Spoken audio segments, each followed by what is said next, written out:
Sénat en clair, consacré cet après-midi à la réforme de l'assurance chômage dont les changements seront effectifs à partir de demain. Et maintenant que ça devient concret, on voit que cela crée beaucoup de remous, beaucoup de tensions, de réactions et même un peu de panique. Certains agents de Pôle emploi se disent horrifiés. Que faut-il en penser? On va en débattre avec nos invités après les explications de Jérôme Rabier. C'est clairement un durcissement des règles de l'assurance chômage. Dès demain 1er novembre, les conditions pour obtenir une indemnisation seront bien plus difficiles à remplir. Concrètement, alors qu'aujourd'hui il faut avoir travaillé 4 mois sur les 28 derniers mois pour toucher le chômage, dès demain il faudra désormais 6 mois d'activité sur les 24 derniers mois. Les critères pour recharger ses droits au chômage seront eux aussi durcis. Aujourd'hui, un chômeur qui trouve du travail pour 1 mois bénéficie d'1 mois supplémentaire d'indemnisation. Il faudra désormais un minimum de 6 mois travaillés pour allonger d'autant sa durée d'indemnisation. Principale victime de ces nouvelles règles, les jeunes qui enchaînent plus souvent des contrats courts avec des périodes de chômage entre 2 missions. Les hauts revenus seront eux aussi pénalisés. Désormais, les salariés qui gagnaient 4 500 € bruts de salaire avant une période de chômage verront leur indemnité baisser de 30% à partir du 7e mois. En revanche, de nouveaux droits sont créés pour des publics jusque-là privés de l'assurance chômage. Une indemnisation sera prévue pour les salariés qui démissionnent, mais qui ont un projet professionnel dûment validé. 800 € par mois pendant 6 mois sont aussi prévus pour les indépendants en cas de liquidation judiciaire. Pour la ministre du Travail Muriel Pénicaud, oui, ces conditions sont plus dures, mais il est logique d'adapter ces règles. On est un des pays les plus généreux d'Europe, il faut le savoir. Et c'est logique que l'assurance chômage, il faille avoir travaillé et donc cotiser, enfin les salariés ne cotisent plus, mais il faut avoir travaillé, produit la richesse pour pouvoir y avoir droit. C'est un système d'assurance mutualisé. Pour les syndicats, en revanche, il n'y a pas de mots assez durs pour décrire cette réforme. Ça va être une tuerie, entre guillemets, excusez-moi ce terme un peu trivial, tout simplement parce que la seule logique, c'est une logique budgétaire sur le dos des chômeurs. Et c'est ce qui est en train de se passer. Selon les projections de l'UNEDIC qui verse ces droits, 1,2 million de chômeurs pourraient perdre tout ou partie de leur indemnisation, avec une économie de plus de 2 milliards d'euros estimée d'ici à fin 2021. Avec nous pour Sénat en clair, Erwan Tison, bienvenue. Bonsoir. Économiste et directeur des études de l'Institut Sapiens. Claire Pochet, bienvenue à vous également, porte-parole du Mouvement national des chômeurs et précaires. Bonsoir. Hervé Chaperon, bienvenue, vice-président du Centre de recherche et d'analyse sur la protection sociale, ancien directeur général adjoint de Pôle emploi. Adrien Clouet, bienvenue à vous également, sociologue spécialiste du marché de l'emploi et du chômage, enseignant à Sciences Po et aux Arts et Métiers. Merci à tous les 4 d'avoir accepté notre invitation. En préparant ce débat, je suis tombée sur des témoignages d'agents de Pôle emploi qui ont des mots très forts et qui nous disent « Je n'ai jamais vu un durcissement aussi violent. On touche les gens au portefeuille, on ne leur laisse plus de solution. » Et ça va même plus loin. La journaliste de Mediapart, Hélène Salvi, nous dit sur Twitter « Dans certaines agences Pôle emploi, on parle déjà de la possibilité de recruter des vigiles pour éviter les débordements d'allocataires mécontents. » Pardonnez-moi, moi j'ai été surprise. Claire Pochet, est-ce que vous êtes surprise? Ah, pas du tout, non. Pour nous, ce décret, puisque c'est un décret, ça n'a pas été concerté avec les parlementaires, est une vraie catastrophe sociale. Il suit un peu le décret de décembre dernier sur les contrôles des chômeurs et précaires. Mais là, c'est un durcissement très, très, très violent. Et on a déjà prévenu la direction générale de Pôle emploi qu'il va y avoir des violences. De là à employer des vigiles, Erwan Tison, ça vous heurte d'entendre cela ou vous vous dites oui mais c'est la bonne direction? Oui, surtout qu'en plus on est, alors d'un point de vue purement économique, on est dans une situation où le chômage commence un petit peu à reculer parce qu'il y a des créations d'emplois en face. Après, je regardais un petit peu justement les déclarations de ces personnes-là au moment de la loi El Khomri, la loi travail, etc. Tous les 6 mois, ils nous annoncent un malheur social en nous disant que ça va être germinal à la fin de cette réforme-là. Le problème, c'est que, et c'est peut-être aussi pour ça qu'on surestime toujours les réformes en annonçant la fin d'un monde social, et derrière on se rend compte qu'en fait c'est plus des mesurettes, parce que excusez-moi, dans le texte, j'ai encore regardé avant, ça reste des mesurettes, on n'est pas sur une réforme profonde de l'assurance chômage, et surtout on ne traite pas les problèmes structurels liés au chômage. Donc annoncer comme ça une catastrophe avec des vigiles Pôle emploi, je l'espère pas, et à mon avis je ne pense pas que ça sera le cas. Ce sera le cas. Adrien Clouet. Moi, ça ne m'étonne pas qu'on embauche des vigiles, vu que c'est quand même une baisse de droits qui est sans précédent depuis les années 1930 en France, qui touche plus d'1 million de personnes, on l'a dit, dont le montant de l'indemnisation sera réduit alors qu'ils ont préalablement cotisé. En plus, dans une séquence où le taux de pauvreté est reparti à la hausse cette année, ce qui est aussi une première depuis la crise de 2008. Donc certes, embaucher des vigiles, ça a créé de l'emploi, mais je ne suis pas sûr que ce soit la solution pour répondre à la crise actuelle. Et je voudrais aussi rebondir sur ce que disait la ministre dans la petite vidéo que vous avez mise tout à l'heure. Muriel Pénicaud ? Oui, exactement, qui expliquait que l'indemnisation des chômeurs en France serait la plus généreuse d'Europe, mis à part le Portugal, la Suisse, l'Italie, le Luxembourg et l'Allemagne, c'est vrai. Alors c'est intéressant que vous disiez ça parce que j'ai effectivement aussi retenu cette phrase qu'elle a beaucoup prononcée dans plusieurs médias et notamment dans Ouest France. La France conservera après la réforme l'un des régimes les plus protecteurs en Europe. Nous ne baissons pas le montant de l'indemnisation, à part pour les salaires les plus élevés. J'aimerais votre avis, Hervé Chaperon. Moi, je crois qu'avant de savoir si c'est vraiment une baisse drastique des allocations ou pas, il faut quand même partir d'un point qui est indéniable. La France arrive aujourd'hui après 40 ans de traitement social du chômage. Après des politiques de l'emploi à hauteur de 100 milliards par an. Pour quel résultat? Quasiment aucun. Bien. Aujourd'hui, ce que fait le gouvernement, quand je dis aujourd'hui, c'est depuis qu'il est gouvernement, ce qu'il fait, c'est qu'il s'attaque pour la première fois d'emblée, d'une façon très générale, au problème de l'emploi. D'abord, droit du travail, ensuite formation professionnelle, enfin assurance chômage. Donc vous dites ça va dans le bon sens. Comment ? Donc vous dites ça va dans le bon sens. C'est prend bien. Novateur, c'est une remise en cause du sacro-saint traitement social du chômage, qui est une exception française. On a même parlé de préférence française pour le chômage, excusez du peu. Et donc, ça, c'est le premier point. Ouais.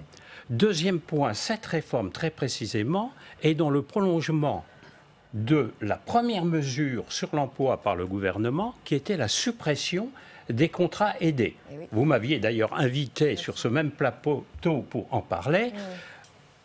Sur ce même plateau, j'ai entendu dire que la suppression des contrats aidés allait être une catastrophe sociale sans précédent. Les mêmes mots que Claire Pochet tout à l'heure, donc je vais laisser répondre dans un instant. Les contrats aidés, c'est 500 000 contrats aidés, c'est 3,5 millions. Il n'y en a quasiment plus aujourd'hui. Il n'y a pas eu de catastrophe sociale. Alors, on va laisser répondre Claire Pochet, peut-être. C'est quand même ça. C'est vous qui avez employé la catastrophe. Si Claire vous voulez, simplement une chose, et je termine, cette réforme n'est pas que purement comptable. Elle rend éligibles certaines populations et le gouvernement accompagne les mutations du marché du travail à travers cette réforme. Claire Pochet. Moi, je ne suis pas du tout d'accord. D'abord, sur le recul du chômage. C'est très facile de faire reculer le chômage de façon artificielle. Et il y a beaucoup de radiation à Pôle emploi en ce moment. Des gens qu'on contrôle et on décide qu'ils ne cherchent pas suffisamment d'emploi. Après, il faut m'expliquer qu'est-ce qu'une recherche suffisante d'emploi. Et avec cette réforme, ça va être pire ? Ben oui, bien sûr. Alors, on dit que le chômage baisse. Donc, en fait, c'est une idéologie. On dit que le chômage baisse, donc il y a de l'emploi en France. Mais pour nous, on pense que l'emploi, non, il n'y a pas suffisamment d'emploi en France. Donc, on fait baisser le chômage de façon très artificielle. Quand on dit que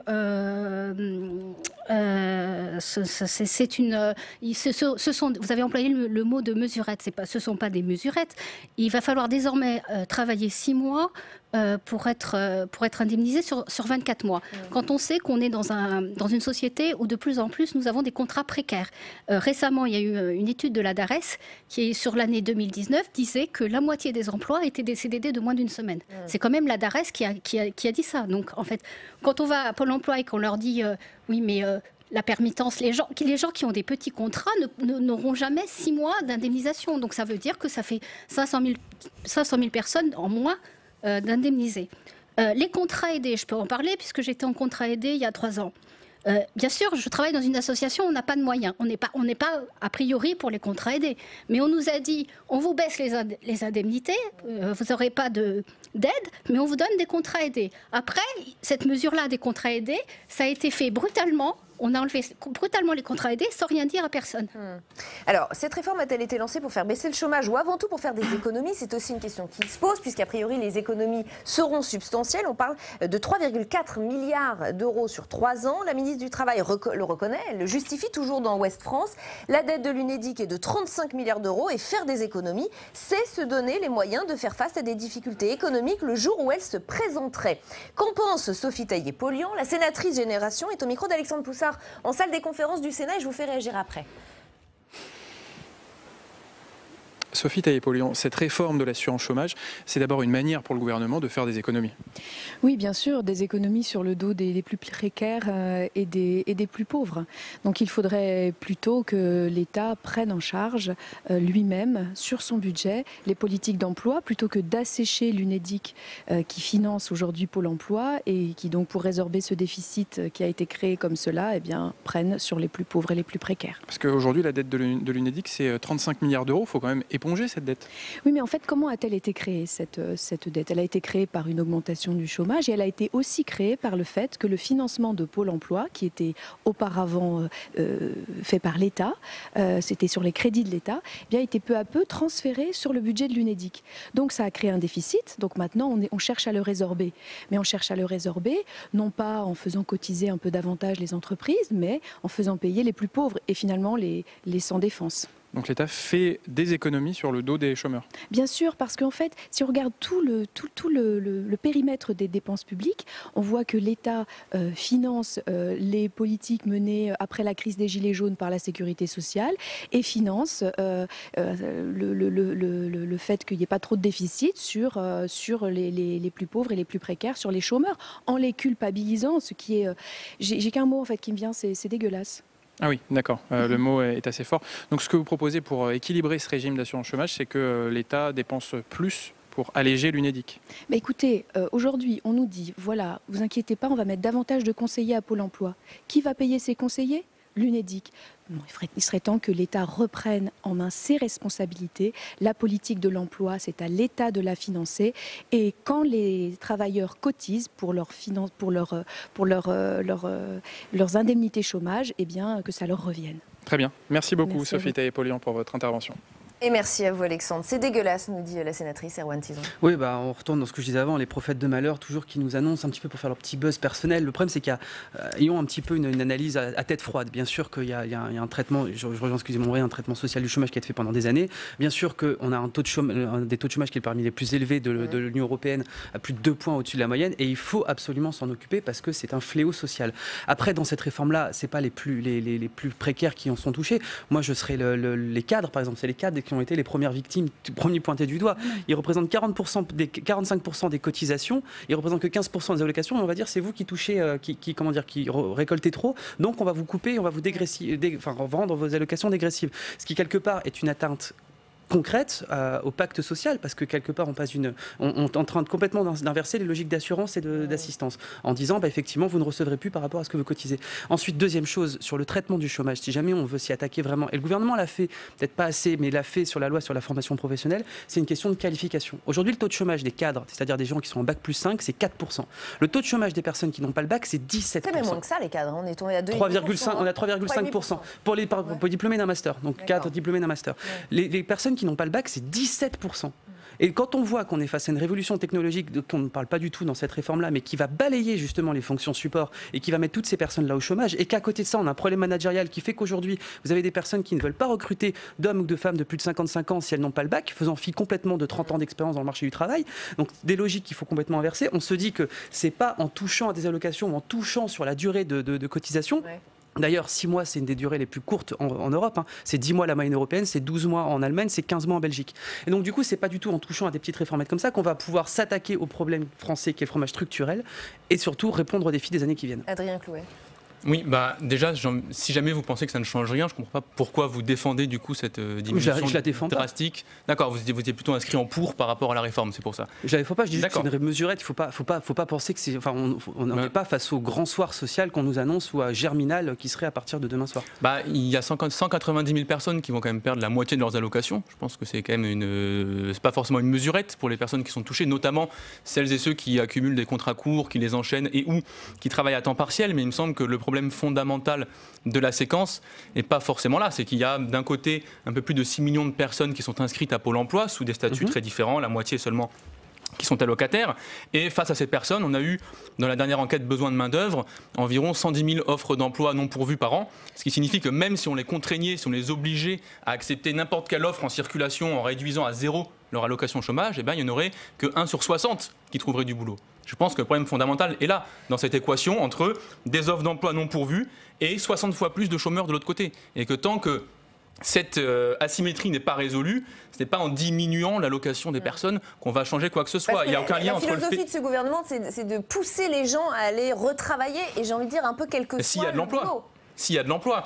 Parce qu'il n'y a pas vraiment de lien logique entre le fait de réduire une allocation de 600 à 300 euros et le fait qu'en face, les employeurs créent des CDI. C'est même plutôt l'inverse. Si vous avez face à vous des allocataires chômage qui sont plus rémunérés ou indemnisés à 1000 ou à 800 euros, mais plutôt à 300 ou à 400, eh bien dans ce cas-là, ils sont en position d'accepter n'importe quoi. Et au contraire, ce qu'on voit dans le cas allemand ou dans le cas britannique, c'est que le marché du travail est dérégulé de manière encore plus accentuée et que les contrats courts, l'intérim, le temps partiel progressent dans ce type de réforme. Hervé Chaperon.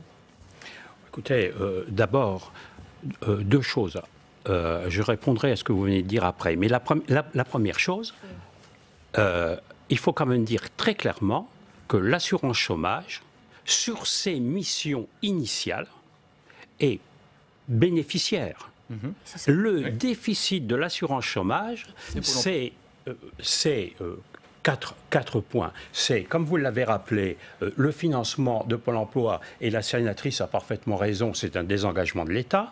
Vous avez les intermittents du spectacle, c'est quand même 1 milliard avec là quand même une indemnisation relativement, pour ne pas dire assez confortable. Vous avez les transfrontaliers pour 750 millions, alors que l'assurance chômage n'y est pour rien. Et puis, je rappellerai quand même que pour ceux qui touchent des allocations chômage, l'UNEDIC verse à l'ARJIR-ARCO les cotisations retraite. Ce qui est important, c'est de l'ordre de 2,5 milliards, 3 milliards par an. Bon, on a fait de l'UNEDIC d'une vache sacrée, puisque c'était le pilier du traitement social du chômage, une vache à lait, c'est-à-dire que les politiques publiques se sont largement nourris de l'assurance chômage. Preuve, politique culturelle avec les intermittents du spectacle. Ça, c'est le premier point. Mais d'un autre côté, parce que le problème est quand même assez complexe, lorsque le gouvernement ne prend plus des cotisations sur le bulletin de salaire des salariés, mais finance par l'impôt la CSG, il est quand même aussi en droit de modifier les règles d'indemnisation, puisque c'est le budget de l'État qui en finance une partie. Bon, ça c'est le premier point. Rapidement, parce qu'il faut que la parole tourne. Et je termine simplement là-dessus. Le vrai problème, et le problème fondamental aujourd'hui, c'est est-ce que l'assurance chômage est encore une assurance ? Alors, comment expliquer le fait qu'on en soit arrivé là, qu'il faille une réforme de cette ampleur ? Muriel Pénicaud nous dit toujours dans cette interview à Ouest France, la punition, c'est la situation dont nous avons hérité, nous dit la ministre du Travail, un chômage de masse depuis 30 ans, notamment chez les jeunes. Alors ce chômage de masse, Emmanuel Macron, à peine élu, l'avait dénoncé à de multiples reprises, lui aussi, en août 2017. Il avait publiquement comparé la France à l'Autriche. Je voudrais qu'on regarde ce petit moment d'archives et je vous fais réagir ensuite. La chronique météorologique, de savoir si les chiffres du mois sont bons, pas bons, si d'un seul coup ça va mieux en France, ça fait 20 ans, 30 ans qu'on a cette discussion. La réalité, c'est que la France est la seule grande économie européenne qui n'a pas gagné face au chômage de masse. C'est ça la réalité. Claire Pochet, qu'est-ce qu'on peut répondre ? Alors, on gagne pas face au chômage de masse en faisant juste réduire les chiffres, de façon, comme je disais tout à l'heure. Une réduction artificielle. Voilà, une réduction artificielle. Je suis contente que vous ayez dit que l'assurance chômage est excédentaire, parce qu'on passe son temps à dire que c'est la faute à l'assurance chômage, c'est la faute aux chômeurs. Donc je suis un peu ulcérée qu'on fasse payer justement les 3 milliards et quelques d'économies aux chômeurs et aux précaires. Quant à la qualification, évidemment, la dégressivité, on a déjà vu dans le passé que ça ne servait pas ça ne fonctionnait pas. Je suis tout à fait d'accord que les gens qui sont à haut revenu et des allocations confortables puisqu'ils ont cotisé. Là, puisqu'on enlève les cotisations sociales, l'assurance chômage ne sera plus une assurance chômage. Donc voilà, c'est ce que vous disiez tout à l'heure. L'État a bon dos de reprendre la main. Sauf que quel système il va mettre en place à la place? Alors, moi, je voudrais juste qu'on y voit clair parce qu'il nous reste quelques minutes. Vous nous dites que c'est une révolution qu'on fait, on est en train de perdre l'assurance chômage avec cette réforme. Et vous, Erwan Tison, vous nous dites, mais pas du tout, c'est pas la catastrophe annoncée, ce sont des mesurettes. Je me mets à la place du téléspectateur, j'ai du mal à y voir clair. Bien sûr que les chômeurs vont prendre en pleine figure ce qui se passe. Je continue à dire que ça va être violent, puisque ça sort 500 000 personnes de l'assurance chômage, que certaines personnes... Alors, ça sera au 1er avril. Par exemple, vous aurez un lissage des indemnités. Donc, par exemple, si vous avez 1 000 € de salaire sur 6 mois, on va le lisser sur 12 mois, par exemple. Donc, vous n'aurez plus beaucoup d'indemnités. Donc, Erwan, ils ont quand même plusieurs centaines de milliers de personnes qui vont être touchées. 1 million. Bien sûr, mais ça reste... Enfin, la question, c'était est-ce que c'est la fin de la disparition de l'assurance chômage? La réponse, c'est non. Effectivement, et encore une fois, le gouvernement fait une réforme paramétrique à la marge. Où il y a donc pour vous, l'assurance chômage ne disparaît pas? Bien sûr que non, l'assurance chômage... Alors après, la logique d'assurance en tant que telle est en train de disparaître, mais depuis déjà la bascule des cotisations sur la CSG, qui était plutôt une bonne chose, je pense, de faire assurer sur un risque sociétal plutôt que d'un risque économique. Ça, c'est autre chose, c'est un autre débat. On n'est pas du tout face... Voilà, ce qu'il faut se dire, c'est qu'il va y avoir des gagnants, il va y avoir des perdants, comme dans toutes les réformes. C'est les chômeurs et précaires qui vont être perdants. Le problème, c'est qu'encore une fois, on fait une réforme paramétrique et pas une réforme systémique. Nous, on avait fait une proposition très simple à l'époque, c'était de fusionner la formation professionnelle et l'assurance chômage. On donne une allocation à chacun pendant 6 mois, dans la mesure où on a face à un chômage à la fois de qualification et à la fois technologique. Et après, on forme justement les personnes demandeurs d'emploi vers des métiers rebonds. Et pas forcément les 300, 500, 600 000 emplois non pourvus dont on nous parle à chaque fois, mais des emplois nouveaux qui se créent aussi. 100 000. Bah, y a tous les chiffres. Chacun a son décompte. Il y a 2 points par rapport à la formation. D'abord, la formation... facilite l'emploi, mais ne donne pas forcément un emploi au bout. Et on voit de plus en plus, ils ont fermé les AFPA, les centres d'AFPA. C'est des centres de formation, les AFPA.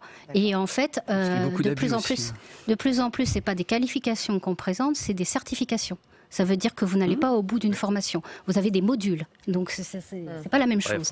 Hervé Chaperon, si vous me le permettez, moi, la formation, la première chose.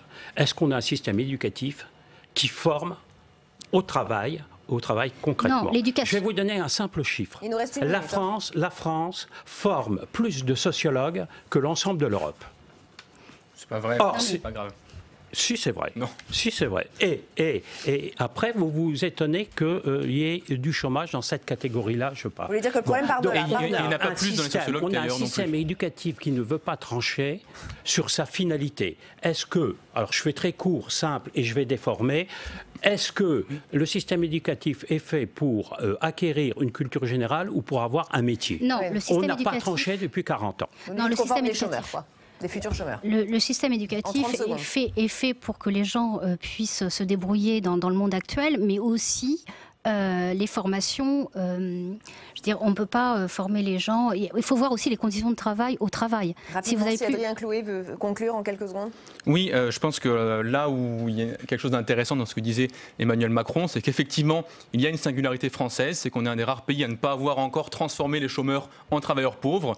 Et cette réforme reste sur le milieu du chemin en créant des chômeurs pauvres. Il nous semble que ce n'est pas exactement le gué sur lequel il faudrait terminer.